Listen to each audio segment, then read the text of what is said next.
The following podcast contains strong language and alternative facts.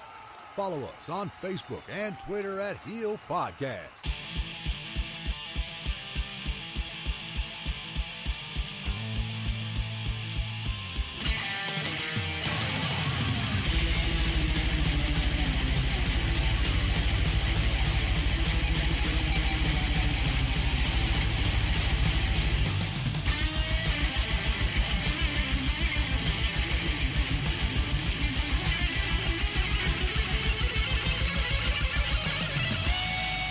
Over the airwaves and under the influence, we are Turning Heel. Let's get this shindig started. Hello, kitten. Hello, welcome to another episode of the Turning Heel podcast with me, the Grizz, and everyone else is here today. Introducing first, being licked in the face, it's Chris motherfucking Hughes. My kitten loves me. And you love And him. now he's biting me. He's biting me. Hi everyone. How we doing? Meow meow. And he is back in an undisclosed location now. It's the man they call Robbo. Cop. Yeah, I'm back. Hello, you cool cats and kittens. I'm offering you two the 2-for-1 Bobman special. That's a good deal. That is a good deal. I am one for a good deal, and that definitely ranks up there as a good deal. Color, like, if you can find, that's always love it. if you can find a stereo coin, you buy it. I'd buy So- that for $1. So Yeah, something that we've spoke about on this podcast before has finally happened, which is basically going to be the meat and potatoes of this week's podcast. That Very much. AEW and Impact are actually a thing now. Aw. Well, A cute it couple. appears to be. Name a cute couple, I'll wait. I'm just glad I started watching Impact before this was announced, so I can't be accused of just watching it because of AEW. I know. Like, I was thinking that, like, when I went over the past, 2 months, we've been, talking about Impact amongst ourselves more so than actually on the pod, but, and then we've done the pay-per-view for a couple of weeks ago. It's clearly, obviously we kind of took a week off last week as well. We should just mention that. It's because just after Survivor Series, and the fact that episode was half an hour and just, me and Chris just could not even be bothered talking about it because it was just so unnecessary that I've still not- not watched it. don't, because it's I not know even really I'm that not worth going it. to. Maybe I'm not watch going to. maybe watch the tag match in the main event if you're going to watch anything, but that's really all of any decentness. That good words there, girls. Well done. I think But if I'm for going you to to watch watch- it, just watch The Undertaker back. I wouldn't even watch that, to be fair. That was fairly disappointing Wasn't overall. even that good. I know, Um, but that's the only bit that I thought it sort of intrigued me anyway. Yeah. Do you not, I will get into this in more detail later, but do you not find it awfully peculiar that when The Undertaker retires, Sting then decides to sign for AEW? He was yeah. absolutely holding out for that Undertaker match. Absolutely. Well, some of the news outlets are kind of saying now that Vince just didn't see any money in Sting versus the Undertaker, so that's just why he never That's done a it. good point, Tackle. Thank you. Yeah. Well constructed, Tackle. For a cat, you're fairly intelligent. I watch a lot of wrestling. Is that because your dad makes you watch wrestling? No, I make him watch it. It's actually my fault. I'm a wrestle kitty. Oh man! To be fair though, Fergal loves NXT. See if I've watching anything on the telly, he doesn't usually bother about it. But see when I put NXT on, he sits right in front of the telly and watches NXT. Must be, Every minute of it. That's because it's Think so it's the bright. colour scheme. Yeah, it must be. Something I he don't likes think anyway. I don't think I told you. I had a dream the other day that Belle became a wrestler. I was just watching SmackDown, and then her promo package came up, and it was she was going to fight Killian Dane, and part of it was just she's like, oh yeah, I may be a cat, but like, I can still do human things. And then like there was like this shot of her like swimming in like a what like those things in water parks where like you go in and you kind of get whooshed around by the quick water. What are they called? Like The rapids. rapids or something like that. Like she was like swimming in the rapids with all these like children and their parents and all that. And then like for some reason she was wearing a dress at one point and selling like used cars to people. And her voice sounded like Tina from Bob's Burgers because I was probably watching that before I went to sleep. And yeah, Belle the wrestler. I've got a friend. Chris, That's that the would probably trippiest love to thing I've talk to ever you. heard. I've got a friend that would love to talk to you for an hour a week. You have to pay her though. Well, it depends. Much like those friends that I have to pay. Is that right? No. Wait, is it not one of those kinds of people? Psychoanalysts. Oh, psychoanalyst. Oh, never tried that. Not the Razats, Chris. I'm sure Bobby over here could give you all the ins and outs. Doesn't he give the ins and outs? Oh yeah. If you will. That's ever true, Daddy. Yeah, so pretty I much must we admit, just- by the way, I'm becoming a massive Johnny Swinger fan. Johnny Swinger is awesome. Yeah, I think we all. He's almost taken over Cameron Grimes as my favourite. Not comedy I just character, want to but see them. oh my I god, just want to see them two now. So I have like a debate. the Swingman versus Gramey. oh, can you imagine they do some sort of? They ripped in two. But can you imagine they do some sort of like backstage promo with Johnny Swinger and Jericho? That would be fucking awesome. Oh my god. Oh, because Swinger could, because they've been in companies together before, like ECW and all that, so they could obviously do that thing where like Swinger's like, Daddy, remember all the rizzass we used to get when we were in ECW in Philly back in the day? Yeah, Daddy. Jericho would know. just be basically like, "Who the hell are you?" Or they could lean into it. Before we jump the gun though, some sources, I'm not going to name them because they're probably not credible, are saying that this is actually only a one-time thing. Yeah, I've read that as well.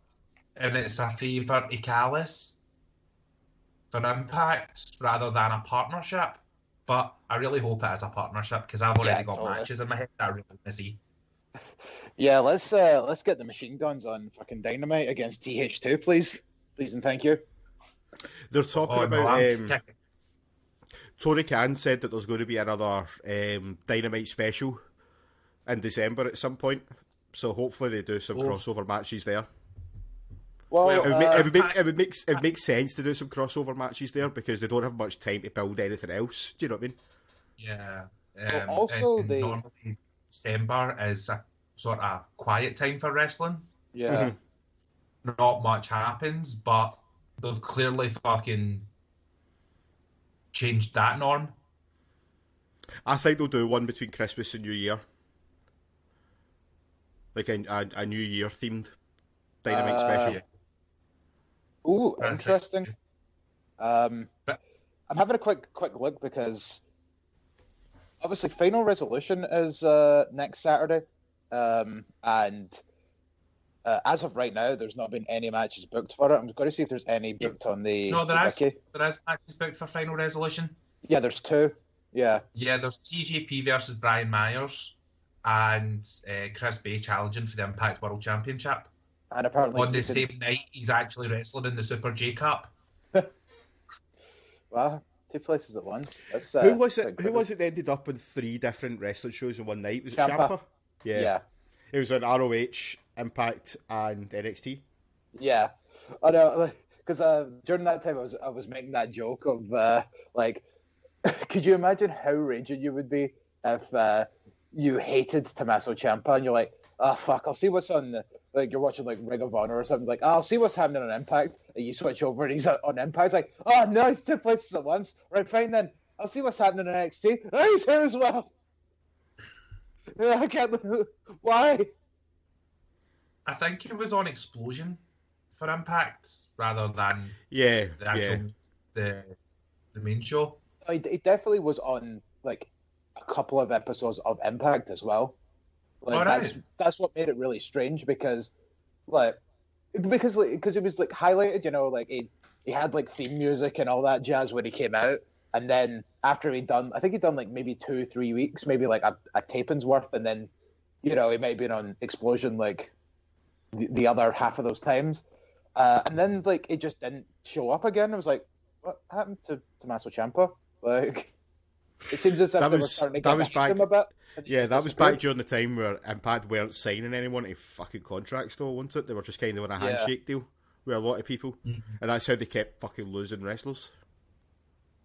Yeah, like the fucking Hernandez incident. Oh Jesus!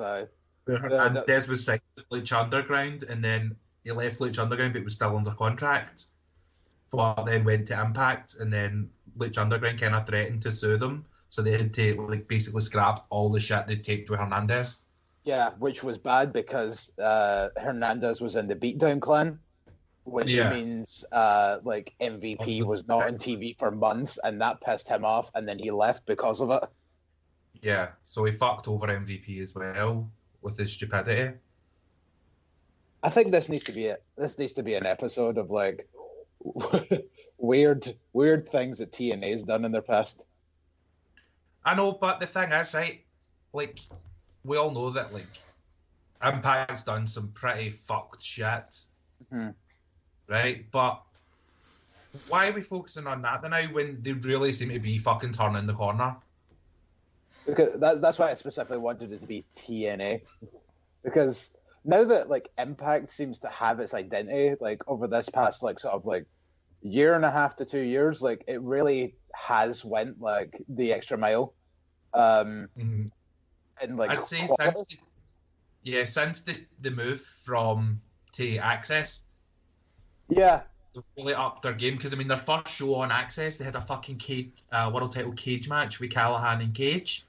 Yeah, with a title change. They had a title swap. Yeah. No, well, like I'm quite glad that we like. I'm not gonna lie, of all people, like I'm actually surprised more that Chris is watching Impact with us. But it kind of just goes to show like how good that they're getting. And although I must admit, this week's episode was a bit shit. Like the main event, the main event wasn't mentioned the entire show till basically it happened, and I was like, I'm assuming this is the main event that's on in the background. It is. Yeah, it's Willie Mack versus Chris Bay. Willie Mack. Yeah, I think this is probably a bit shit because I can't really go these two very much. Willie Mack just annoys me now. And also it's that kind of thing of like, he has not been there for like Rich Swann whenever he's getting his fucking ass kicked by Eddie Edwards and Eric Young and everybody else. Like, and then it's always Eddie Edwards is like, oh, if you need help, I've got your back. And it's like, what is going on here?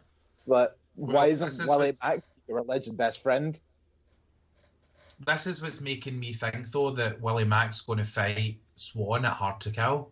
Yeah, I think we were kind of alluding to that last time. Yeah. And I'm thinking the same. I'm thinking like Willie Mack may end up turning and going after Rich Swann, because it definitely is that whole case of it's always been Mack doing stuff for Swann, but it never seems to be the other way about. Because when Swann originally injured himself, they were going Mack for the defended the titles himself, didn't he? No, Mack went for the belts himself. Yeah, he wrestled in a handicap match for the tag titles, and then like as soon as so he was doing that like and refused to get a new partner because he was friends with Rich Swann. But then as soon as Rich Swann comes back, boom, he becomes world champion, and it's like, he put himself into the match at Slammiversary for that was his comeback. Yeah. But like exactly, but it's that kind of thing of like, I come back and the first thing Swann does is just go straight for the singles belt, and it's like, if I was Willie Mack, I'd be like, but look at all the stuff that I'd done for you while you were injured, and would you not want to come back and win the tag titles with me? because I remember a reaction watching this. We watched the show live, and Rich Swann came out, and we were just like, "Ugh." It was more ugh at the fact it's like, well, that was underwhelming. Like all these people. Because we were promised all these former world champions and all these former Impact stars. Snackies. Oh my god. Taco's sitting with his two front paws on the table and his butt on the chair. He's sitting like a human. He's sitting like I am. Fergo's currently biting my finger. What's new there? Right. Anyway, so that's been your bizarre, choppy history of Impact. Why don't we actually get into the meat and potatoes of this week? Because on the AEW side, it was very interesting. Even like the whole show was quite entertaining. Which is probably more than I can say for NXT this week. Yeah. Best Dynamite ever. Right. Well, we started the show off with the Dynamite Diamond Battle Royal. So which started with everybody outside the ring, and then the bell rings and everybody kind of jumps in, which I thought was very odd that they would do that. And then you had not everybody, because Sean Spears and Scorpio Sky, they were out there, and then like most of the Inner Circle also decided to not get in right away. Yeah, Wardlow, MGF, and Sammy. Yeah, and then during the match, Dark Order and Hangman were kind of working together. Like, didn't they save him a couple of times from getting eliminated? They saved him, yeah, and they put him back in to get eliminated. Yeah. And then Matt Hardy eliminates one of Private Party, and then Matt Hardy goes and eliminates Hangman, which was quite a big elimination. Yeah, but Hangman's going to be on like a rebuilding phase, I think. He's joining Dark Order. No, I don't think he's joining the Dark Order. No, I think he is. I think he's going to use them. Yeah. Because this week on Being the Elite, they were basically, the Dark Order were like having a party. And Paige was standing outside, sort of with his drink, looking all sad, sort of peeking in. Mm-hmm. And then he tried to walk away and he tripped over a chair. He tried to sneak away. All right. So that was I don't know if he's going to use the Dark Order as benefit. Maybe. Well, so the kind of ending part of this match came. I can see an ear. Just a wee cat ear. So the ending part of this match came where we kind of got down to the Inner Circle and Jungle Boy, and Jungle Boy and Sammy Guevara were up on the top rope, trying to suplex each other, and this was when MGF threw both of them off, but he would claim to Sammy that, oh, I just pushed off Jungle Boy, you just fell. So that left Wardlow and MGF, who started to square up to each other, and then Wardlow kind of turns around and goes, hold on a second, Orange Cassidy hasn't been eliminated yet, and then MGF was just kind of like, well, go get him. So MGF just stood there and just allowed Wardlow to do everything, so Wardlow brings in Orange Cassidy, and then they continue fighting. Robert, you were saying something about Wardlow earlier? Yeah, it came across me as like the smartest man in wrestling, because I think everyone forgot about Orange Cassidy, because Miro just fucking smashed him. That's who it was. I could not remember for the life of me who it was. How fucking amazing did Miro look in this Battle Royal? Yeah, this definitely put up the stock for Miro. This is what I've been waiting for. This is what I expected from him when he made his debut. Yeah, and then, he shit the bed. But to be fair, I don't think it was all entirely his fault. No, like, I think all four wrestlers were to blame in that tag match, because it just wasn't good, but it wasn't just his fault. So, but he looked like a dynamite diamond. Yeah, Would have been kind of interesting if they gave it to him, but obviously not because he's out. So Cassidy manages to get Wardlow out, and we're down to 2. And then those 2 will advance to next week where they go 1-on-1 for the Dynamite Diamond ring. Will MJF retain the ring for another year? I think so. Yeah, I think so as well. And I think with next year, I would like to see him defend it. Like a bit like the way they used to do with the Battle Bowl ring in WCW. How did they do that? I don't really know much about the Battle Bowl ring. Right, well, the Battle Bowl was essentially like they would have a Battle Royal, and then the last 2 would have a singles match, like right after the Battle Royal, and the winner would get the ring. And then they would defend the ring like a title.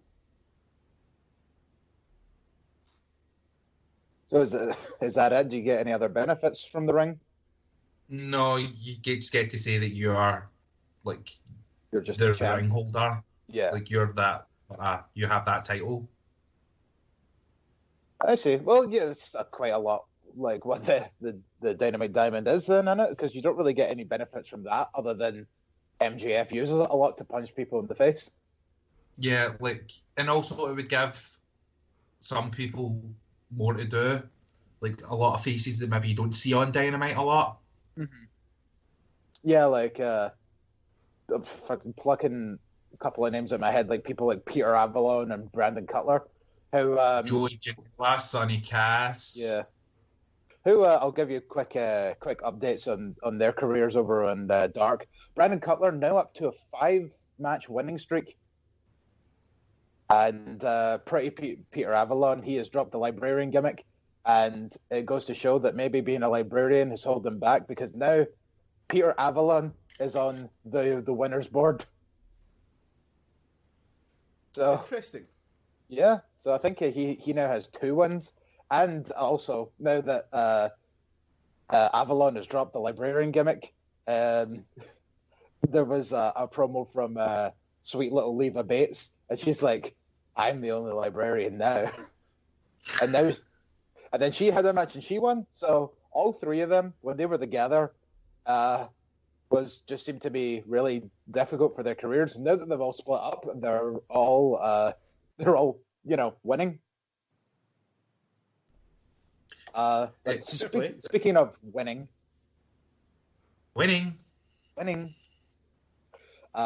we moved on to Chris Jericho versus Frankie Kazarian, and I've got to say, man, Kazarian needs to drop the dead weight of SCU and go out on his own,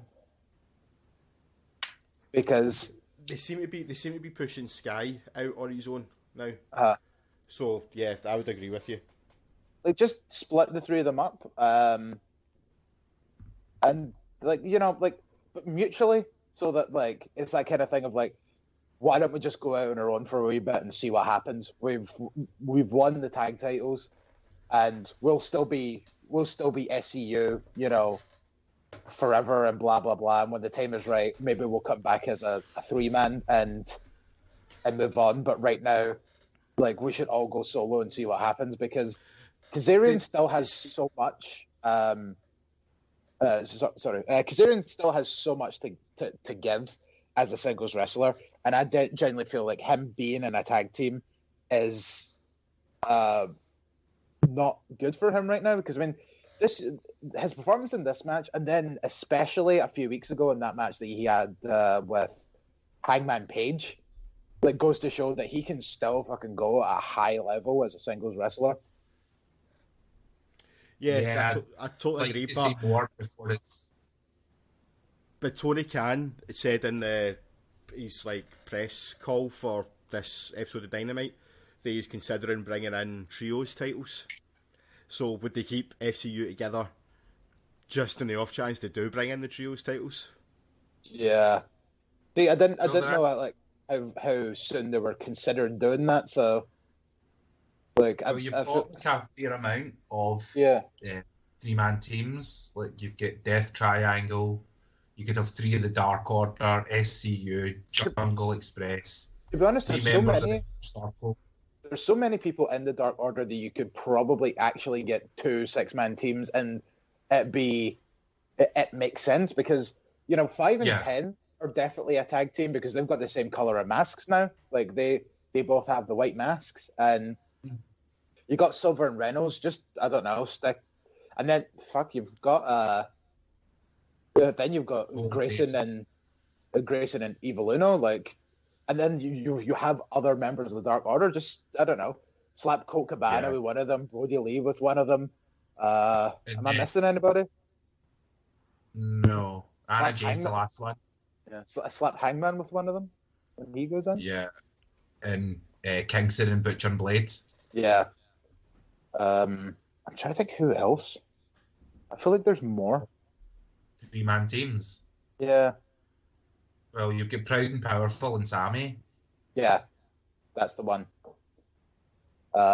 Because it's, I mean, maybe if, well, obviously, like we'll talk about this first. So, the end of the match for Jericho and Kaz came when MJF comes up with a towel while Jericho was in his own move, the Walls of Jericho that Kaz had applied. And so MJF threatened to throw in the towel with Sammy coming out and taking the towel from him. But all Jericho seen was Sammy with the towel, thinking that Sammy was going to throw in the towel and not that he took it from MJF. And this obviously caused a massive fight between them. Jericho still won for some reason. I think this would have worked better if Kaz got like a sneaky roll-up victory off of this. No. To me, Jericho's win came off as fluky. Like, Kaz was coming for something, then he just spins around and does a Judas effect. Yeah. It was very lucky. Maybe. So I think the fact that he won by the skin of his teeth also works. Yeah. So after that, MJF and Sammy Guevara start arguing and fighting again, and then Jericho says, "Right, we're going to sort this next week. So it's either we're all going to get on the same page, every single one of us, or the Inner Circle's done. So next week we're going to have the Inner Circle ultimatum." Dun-dun-dun. So what do you see from this? Like, so kind of going back to the conversation we were just having of 3-man teams, you could, if they break up, maybe you can keep Jericho, MJF, and Wardlow together, and then that's another 6-man team. Or maybe because Jericho maybe, seems to swap be out with Hager. Jericho seems to be supportive now of MJF, but like, I'm just talking as if I was Jericho, right? I would watch back what happens and then just say, right, you know what? Since he's fucking joined, everybody's fucking fighting. Let's get him to fuck. I don't care if he's won a match. He's been in the Inner Circle. I've let him in. I can kick him out now. But it's obviously not going to go that way because it's wrestling. Yeah, totally. But I mean, like, because you see Sammy leaving the Inner Circle. Mm-hmm. I think the Inner Circle are going to break up next week, and I think it's going to be a case of Sammy and Pride and Powerful being like, no, like, because Ortiz never wanted MJF in, Santana didn't want. Sammy didn't want MJF in. Santana was kind of on the fence, but like, I'm sure he would probably. Ortiz was with Sammy. Yeah, Santana was on the fence, and I feel like he would probably still side with with his tag partner. So that's a good way to have that 3-man team then come about. They can still do their own thing, and also, the whole Spanish Latin thing.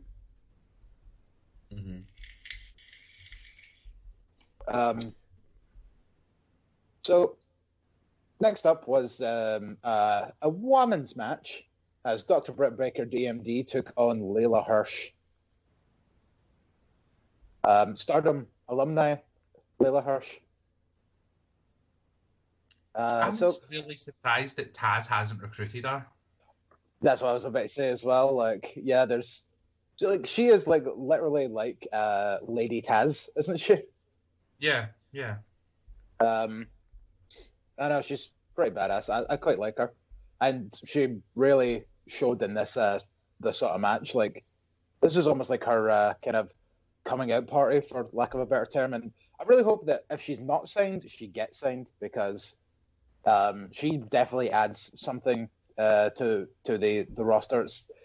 This is a weird thing when it comes to the AEW women's division, is the fact that like they have like so many women, but just like hardly any stars. So like they really need to work on that like more. Yeah, their women's division really, really thin. Mm-hmm. It's probably like, the nicest way I can put it. Yeah, look at it this way, right? See how from like what the last couple of shows that they've done, the NWA women's division has done better than the AEW women's division. Right? And you don't want that on your show. I know. Like the NWA title match at the pay-per-view, granted it was just all right here, Allison Kay gets a title match and blah. But like that was almost in fact, it pretty much was the same amount of build that they gave to the AEW women's title match later on the card of just, Nyla Rose gets a shot. Yeah. It's like with the bit after the match, again, you're really pushing Thunder Rosa, who's contracted with the NWA, and Hart and Britt Baker are probably the two most interesting women's wrestlers on Dynamite now. I think what they should do right now is put all their stock into Britt Baker, build her up, and then have her take the belt at the next pay-per-view in February. Mm-hmm. So you've got, 2-ish months to do it. So, and especially since, you got to remember that the rankings, not the rankings, the stats, everyone will go back to 0 at the beginning of the year. So that would be a perfect time to have like Britt Baker just start steamrolling through opponents and racking up a whole bunch of wins to make her look credible going into the match. For Britt to be number one contender now, she has to beat Thunder Rosa. Yeah. And I think this is the start of it. And she also has to get her win back off Big Swole. Yeah. Yeah, because, look at all the amazing things Big Swole has done since she beat Britt Baker in that tooth and nail match. All the things, I mean, I'll list them all. It may take a wee while here, but all the things that Big Swole has done since she beat Britt Baker.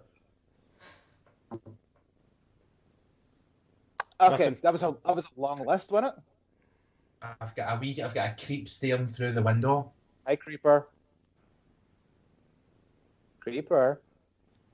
He's not talking. He's just waving. It's like Slender Man's at the door. I like the fact you said he's just waving, because like all I was imagining was just him just standing there, just staring intently at you, like with like giant wide eyes, just like maybe have like his hair over like one half of his face where he looks like the creepy child from like The Ring.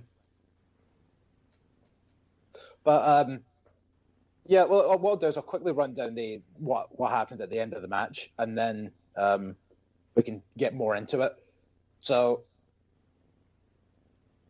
so Reba distracts the ref as Britt Baker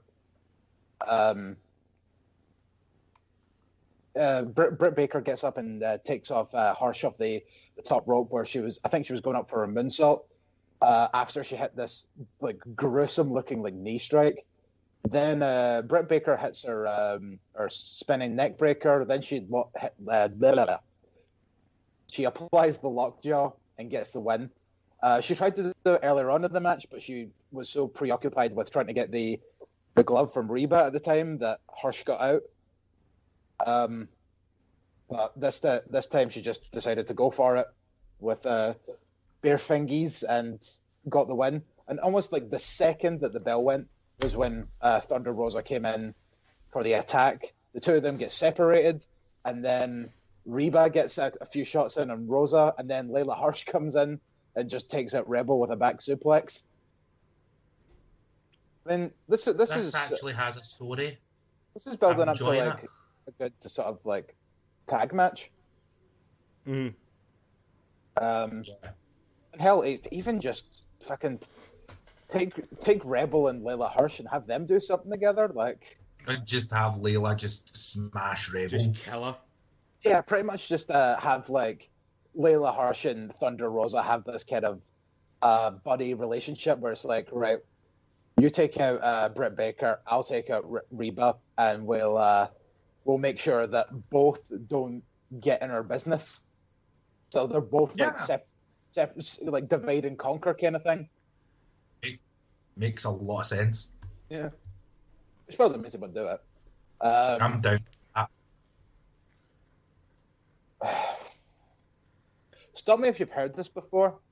Darby Allin has a match with members of Team Taz. I get so sick of this. I'm so bored of it. I will not be sick of it until Ricky Starks wins that belt from him. Yeah, absolutely. He can't though because I'm the TNT champion now. Ricky Starks has got 25 days to make my prediction come true. Oh, so your prediction was he's going to have the TNT title by the end of the year? Yeah. Because it's just this whole thing. Yeah, like to allude to what Chris is just saying, he has purchased a TNT title and it looks amazing. See, the thing is, really small. I think Darby's going to have this title for the long haul. Yeah. Well, because like he was given the belt and he's done. Has he defended it yet? No, he's not. Because the second he won it, it was when.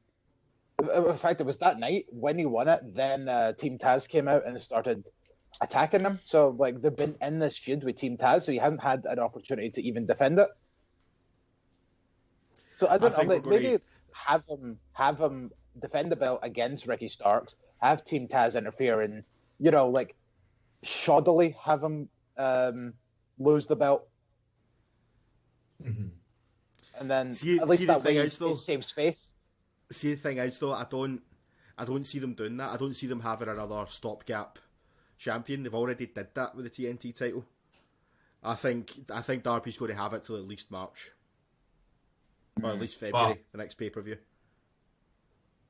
With the if they do the title change with Starks before the end of the year, it does create an almost unpredictability with the belt where you can't just walk in and go, right, well, okay, this match is going to be, he's going to defend it because look who he's facing. Yeah, it creates excitement. But it's also this thing of... I'm all for another transitional champion. Yeah. I mean, I was happy that Darby Allin won the belt, but ever since then, the belt has been completely irrelevant around, well, not around his waist, over his shoulder. And because it's not been defended. Yeah, like the belt is an afterthought because this feud has overshadowed the belt. And I feel like if Ricky Starks wins the belt, it will instantly become more, not recognizable, but it'll be more showcased, like instantly the second he wins it. Yeah, because look at Brody Lee. He held the belt for 5 weeks and he defended it 3 times. Yeah. I know, and considering he says, "Oh yeah, like the days of me defending this, the days of this belt being defended every week is over," and it's like, well, yeah, you had the belt for 5 weeks and you defended it 3 of them, so yeah, that's a pretty decent return. Yeah. Yeah. Also, he was defending it next to every week, so it now feels as though the TNT title's almost absent at the minute. Yeah, exactly. I'm glad that I'm not the only one that thinks this. No, I agree. Also, like they started running adverts for that show that Cody done, the Go Big show. Well, that actually looks quite awesome. I think I might watch it when it starts airing in January.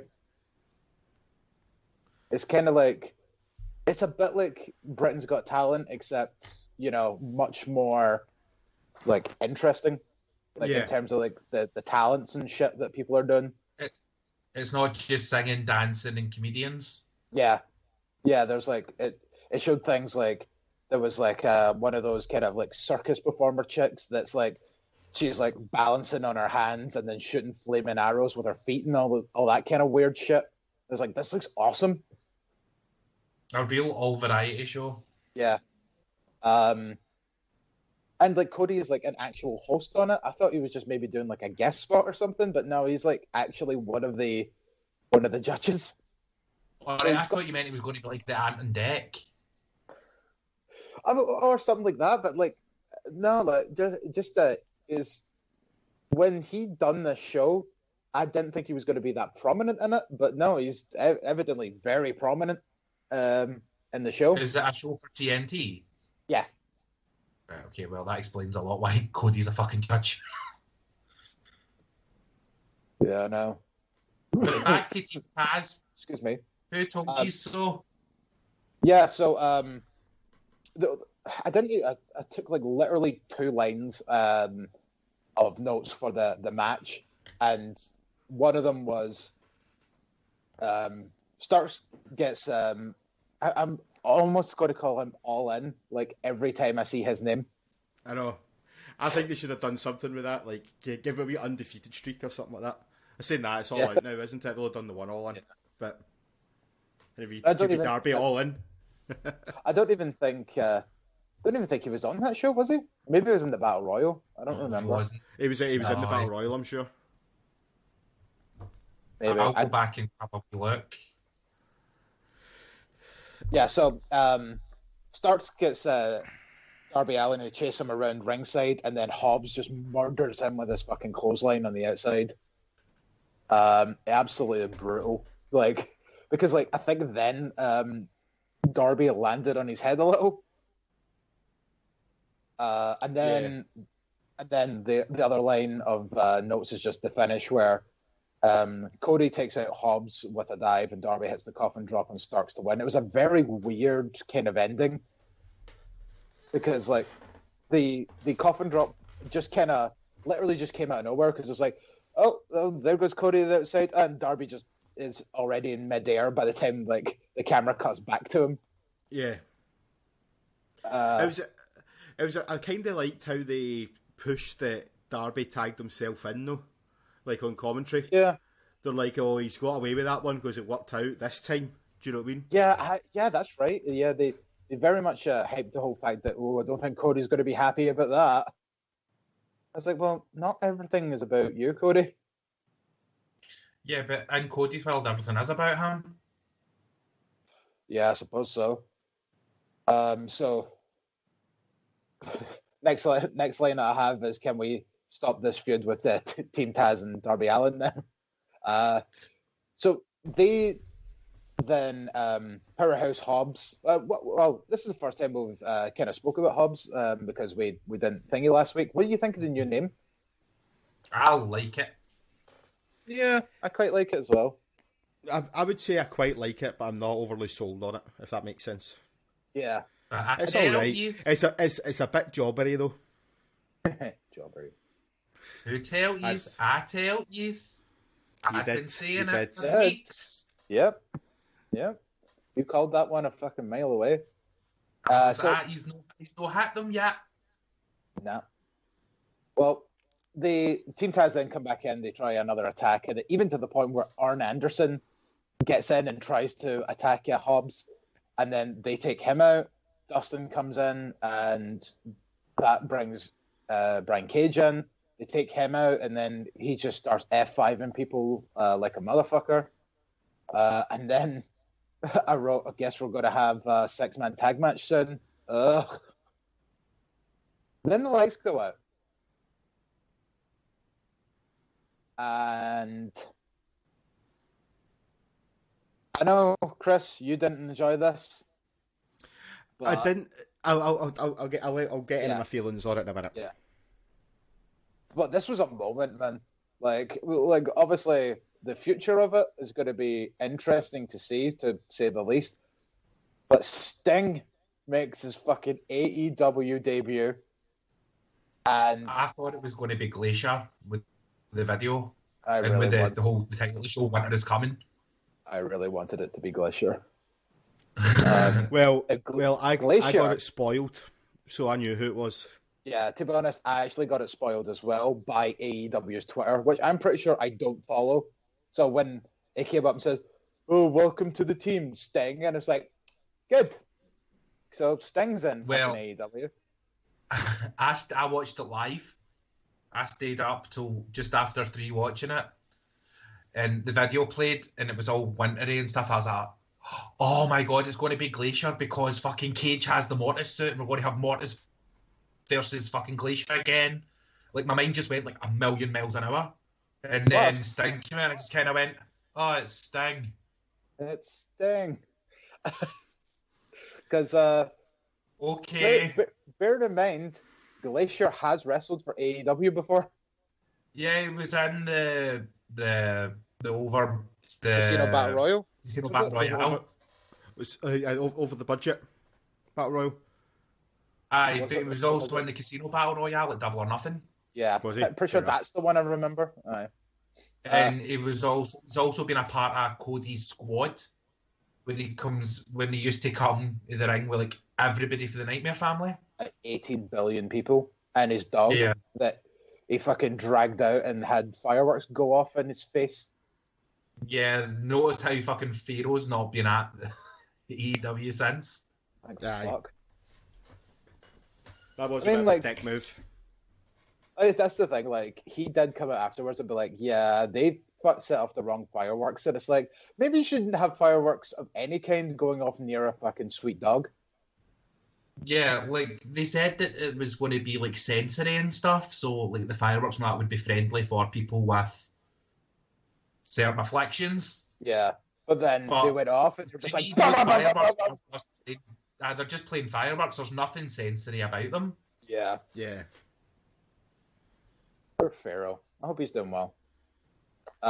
Sting's been signed to AEW on a multi-year contract. Yes. And at this point, his profile on the AEW website has, stats for a wrestler. Like if you look at Arn Anderson on the website, he is a manager, and so he doesn't have like wrestler stats, as in like wins, losses, and singles, tags, and trios. But Sting does. So obviously, this very much alludes to the fact that I think Sting is going to wrestle again. I don't want to see it. I have absolutely zero desire to see Sting wrestle again. Him coming out on Dynamite was a cool moment. I'm not disputing that. I loved it, but I have no desire to see him wrestle. None whatsoever. Yeah, I mean, fair. Absolutely.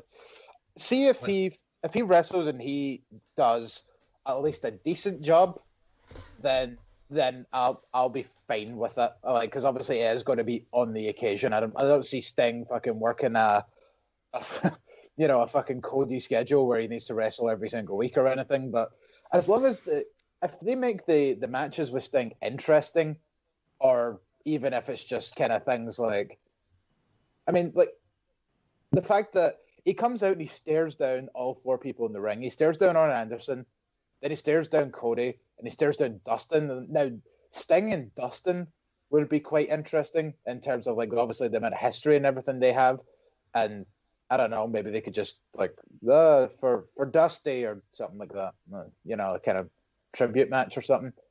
Then he goes over and he stares down Darby Allin, and then everybody's like, "Oh my god, it's like Darby Allin and Sting." Like it's like because everybody's like, "Oh yeah, they're gonna be like together because like they're the same." Like Darby Allin is like the new Sting, and then it's like, but other than face paint, Darby Allin and Sting are absolutely nothing alike. They said the same about Sting and Vampiro in the year 2000 and called them the brothers in paint. I know. Right. And again, Vampiro, a distinctly different wrestler. I can see this leading to Blood and Guts. Ooh. Sting Squadron against the Dark Order, probably. Does Taz come out of retirement and wrestle in it? No, I think we got one more member of Team Taz. Yeah. Because last week, Cody made this personal with Taz. Yeah, he did. Okay, so what do you think? Hook is going to be the next member? Well, he'd leave the Nightmare Factory and go his dad's. Yeah. Well, it depends on how far along he is in his training. Apparently, I've heard he is very far along, and I hear other podcasts, like there's some people that are a bit more in the know, have said apparently he's quite good. So, but also, like, to go back to that again, like, because we didn't cover last week's episode, the segment with Taz and Cody, like, Hook did leave with his dad holding the FTW title. So after the Taz, and then also the fact that, like, I marked the fuck out when Taz locked in the Taz mission. Yeah. So, like, his kid did leave with Taz at the end of that segment. And it didn't look as if he really cared that much. So, yeah, it was from Cody. It was a bit of a fucking verbal low blow. That was Cody just trying to get all the fucking marks all fucking jizzing in their pants. I know. Yeah. He seems to like trying to do that, doesn't he? Aye. He likes to fucking shoot, doesn't he? Yeah. He always has to have the last say in things. Mm-hmm. So we have we get a rundown of next week's episode, which is fucking stacked, bro. We have Pew, MJ... pew, pew. Pew pew. Yeah, it was a pew Not pew. again. Not again. Pew pew. My name is Pew, Blair. pew. I am French, but my friends call me Pepe Le Pew Pew. Oh, that fucking tweet. This episode's definitely getting called Pew Pew Two. Electric Boogaloo. Pew Pew Part 2. That fucking tweet that I sent you is of Austin Gunn going, do you think Sting might want to join the Gun Club? And then King Corbin's just, no.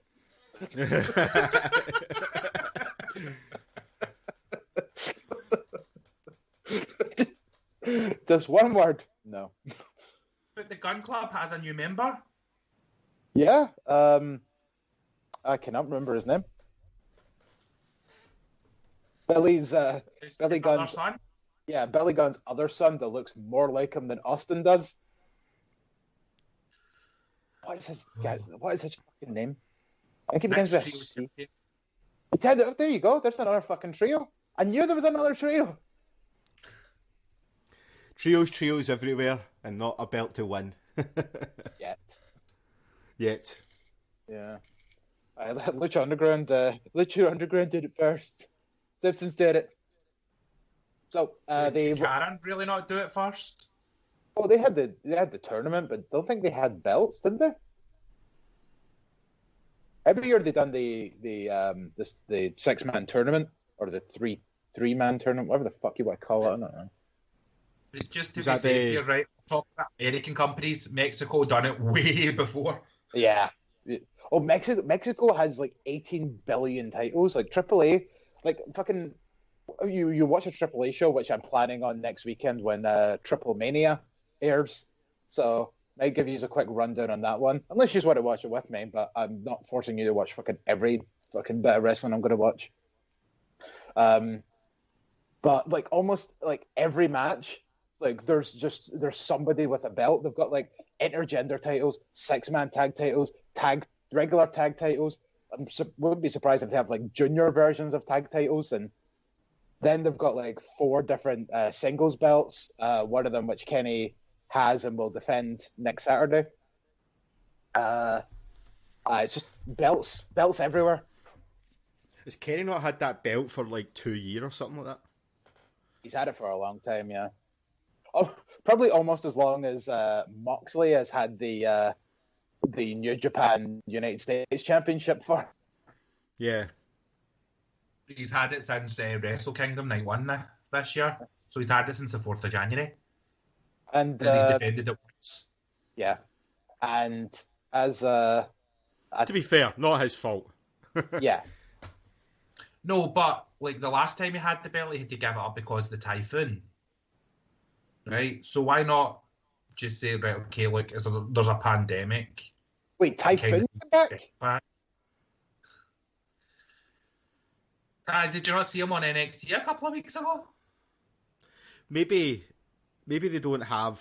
Maybe he's got the belt in America. They don't have it in Japan. But nothing that a wee bit of fucking air delivery can't fix.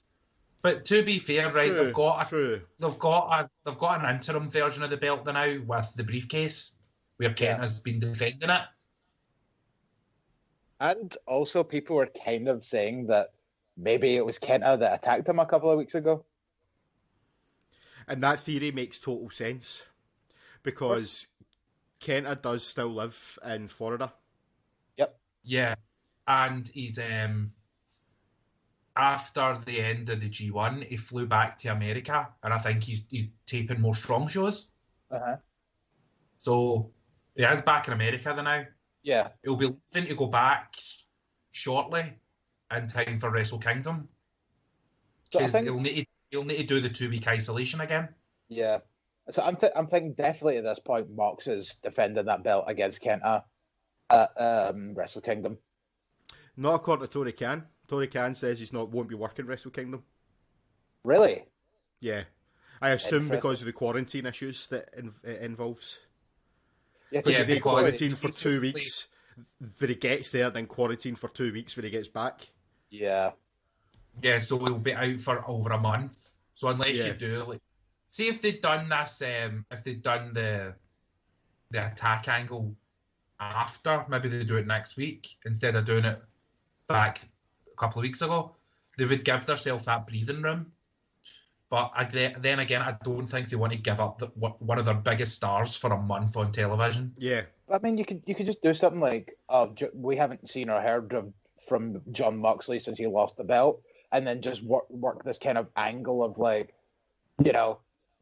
Moxley is like devastated. He's kind of like taking a hiatus to find himself or something. There's like easy ways that you can go about doing something like this. I don't think that works for the Moxley character, though. He has to be injured, I think, to get him out of it, because Moxley's just going to be all piss and vinegar now. Well, all right, like what you can do is like say, right, well, Mox got a severe concussion from being smashed over the head with the mic. There, but see the thing is as well. But see the thing is as well. What you need to take into account, if he has to quarantine for 2 weeks when he gets to Japan, that means that he would have to leave like before the holidays and all that, which means he'd have to spend the holidays away from his pregnant wife, which he's probably not going to do. What I mean. Yeah, but she's freshly pregnant. She'll be fine. Well, she must be at least 3 months, because that's usually when folks start telling people. Yeah, that's fresh. It's usually after 12 weeks. Nice fresh pregnancy. Well, it's a third of the pregnancy. It's almost halfway there. Well, that bun is just freshly in the oven. Yeah, exactly. This is it when it's at that weird kind of stage where if you touch it, it's a bit sticky. It's and gross. But I think they got the recipe from our cookbook. Hey. JR just sitting there like, well, why don't you put some barbecue sauce at it? I'm a big fan of the Chipotle ketchup. Do you know who popped up in my People You May Know on Facebook yesterday? JR. Yeah, same. Did it? I think it's because so of Fiona. weird. It was because of Fiona, yeah. But it's so strange. I was like, holy fuck. Hi, Fiona. I do know that guy. Hi, Fiona. Yeah, hi, Fiona. You know what was really weird? The other day I was scrolling through Facebook and someone had shared this post of it's a video of pandas going down a slide, and then I tagged Kat in it because it was a cute video because it's pandas going down a slide. What's not to like? Fair. And then I looked at who originally posted it. Right, I'll get. Obviously, I'm bringing this up for a reason. So it's a wrestler or former wrestler. I'm going to give you both 3 guesses as to who it is, because this is one of the most bizarre things. Marty Jannetty. No. Super Panda. No, but that would be that's a good shout. JBL. Well, that's very odd. Yeah. Like, it was just like it just said John Layfield. I was like, wait, the John Layfield? And then I clicked on it. It's like, oh, public figure, John Layfield. And I was like, John Layfield sharing fucking videos of pandas going down the slide. Do you think he's sort of doing like a sort of a make good for posting a screenshot that he was looking for that Russian bodybuilder naked? Oof. Yeah, hopefully. Because Chris looks confused. I'll explain the story. No, I do know the story. Yeah. I just forgot about it. But I do know So the did story. So did I, but the second Robert said it, it's like, oh my god, that's right. Yeah. JBL. You fucking weirdo. All right, so we have on tap for next week another fucking stacked show. Like, this is arguably the most stacked show that we've had in advance. So we have MJF versus Cassidy in the finals of the Dynamite Diamond Ring. TH2 take on the Young Bucks in non-title action. You better fucking win, TH2. I'm telling you. No, it's for the tag titles. Is it? That must have changed. They showed a graphic saying it was for the tag titles. Yeah, because like they had an interview with the Young Bucks where they're like, "Oh, you haven't really got the records to be fighting for these belts, but we'll fight you anyway. And if you can beat us, then maybe we'll defend the belts against you." So maybe they've just completely changed. But then after the attack, they showed a graphic before the main event. Yeah, and said it was for the world tag belts. But then again, that can change because how many times have AEW said we're going to do something and then it just gets totally changed? Yeah, like I think a few weeks ago there was a graphic that popped up for something saying that there was going to be a title match, and then when we got to the match, it wasn't for the belt, and everybody was fucking confused. Yeah, and then, I think it was a tag. It was a tag match with it was FTR and Best Friends because he said it was going to be part of the Brush with Greatness 20-minute time limit, and it was just a normal match. Yeah. And then, if I remember, FTR won that match anyway, so why not just make it for the belts? Yeah. Dustin Rose is going to take on 10 of Dark Order. We're going to have the Inner Circle Ultimatum. FTR take on the Varsity Blondes. Now that they've finally got their name. Varsity Blondes is obviously Griff Garrison and Brian Pillman Jr. He's still signed with MLW, isn't he? So I hear, yeah. Right, I think he's been on the shows that they're starting to put out on YouTube again. Because they've started back now. Mm-hmm. And they're starting up their Opera Cup again. Do you know what else has started back recently? ICW. Yeah. New episodes. Really? Yeah, new episodes from an undisclosed location. Yeah, the GPWA Academy. Yeah, the Asylum. Interesting. I did not know that. It is not interesting because it looks horrendous. It's airing simultaneously on ICW On Demand and the network. Yeah. Because like they were like it's only because the contract between the two sort of demands a certain amount of hours of content per year. Mm. So that's why they're trying to get a lot out and get it onto the network now. Yeah, because you don't want to just be feeding them old shows. So they're doing this thing called the Lionheart League, where it's 4 groups of like 4 wrestlers, and it's the point system kind of similar to G1. And then they started showing the list of wrestlers, and I'm like, who the fuck are these people? Like, I recognize Liam Thompson and then Stevie James from the Purge and Stevie Boy, but like I did not know who half these fucking people are. I take it they're GPWA wrestlers, given the fact that it's named after Lionheart. Maybe, I don't know. Like trainees. Grant McIver, he's in it. Don't know who that is. I know who he is. He's an SWA guy though, is he not? Yeah, he was a Source guy. Yeah. He's been he's been a trainee for a long time and's done like the ICW ring crew for years as well. Alexander Darwin McCallum. Who? He won a battle royal for a spot in the Square Go this year. Also, who won the Square Go? It was Kez Evans. Ugh. Never mind then. I won the Square Go. Pick'ems. No way. Yeah. Wow. I didn't pick Kez Evans. I picked number 15. And that happened to be Kez Evans. Yeah. Nice. Because my pick was Callahan.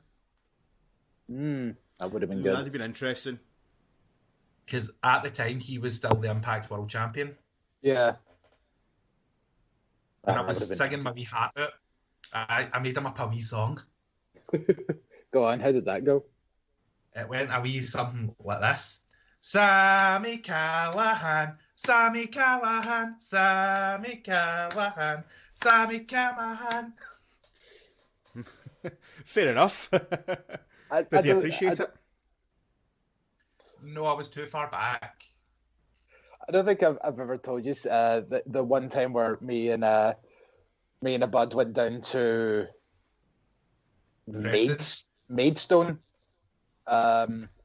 to see IPW UK because Namichi Marufuji from Pro Wrestling Noah was over, and right. So I've actually got two kind of stories from it. So the first one was they had like a sponsor of this hair growth company, and they brought the kind of like president or founder or whatever the fuck, and so the slogan was "Get More Hair." So he came out, and then I turned around to him and I just started chanting like sarcastically, "Get more hair, get more hair." But then he started chanting it for real, so then we just started both chanting it, and it got really over. And then we just started running with that the entire night to the point where like there was like a heel manager who was bald, and then he was like, he turned around to the crowd at one point. He goes, "Shut up!" And we're just like, "Get more hair, then." And then there was a match with I think it was Paul Robinson and Jimmy Havoc, and then we started chanting "Get more hair," and Jimmy Havoc turned around and goes, "What, me or him?" And we were like, "Him, obviously, he's bald." And he was just like, "Oh, all right then, cool." give us a thumbs up, and it was like, "You have hair." I'll Jimmy Havoc, man. Feels so sad that that's pretty much his career done, but he brought it on himself. No. Yeah, totally. Not really. It's not done until he says it's done. If he can go and get himself sorted out and actually be sincere about it and that, there's maybe a wee spot for him somewhere. Yeah, maybe. I mean, there's still people that have probably done worse things that are still in the biz. Right, finish this rundown. Abaddon returns to in-ring action. Archer and the Lucha Bros take on Kingston, Butcher and the Blade, and Sting speaks. All set for next week. I'm really interested to see the team Archer and the Lucha Bros. That's intriguing to me. But why is it not Pac? That's what I want to know. That's what I was going to say as well. The other intriguing thing is, why is it not Pac? Is Pac maybe back in the UK? Are you saying that he's backpack? Pac back. Jesus Christ. It's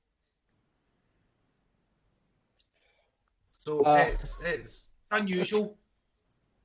Well, it's Archer and Kingston are feuding now, so it kind of makes sense. But also, so Pac and Kingston. Kingston's got many fucking irons on the fire. Yeah, Kingston's in more feuds than I've had hot dinners. Mm-hmm. And I've had quite a lot of hot dinners. Alone, think about it. He was feuding with Archer and Moxley simultaneously. Mm-hmm. He was. And now he's feuding with Archer, still feuding with Archer, and he's feuding with Pac and Death Triangle. Yeah, so that's technically 4 feuds. Which is more feuds than what the fucking women's divisions had in almost a whole year of Dynamite. Well, Aye. that was a very, very good segue there, because we get into an interview with Shida backstage. I love Shida's that. voice. I love Shida's I voice. love that. Me too. I love Like, it's fucking great. she's like the most well-spoken in English, like Japanese woman that I've heard, and just like her voice is just so like soft and soothing when she speaks, and it's just, ugh.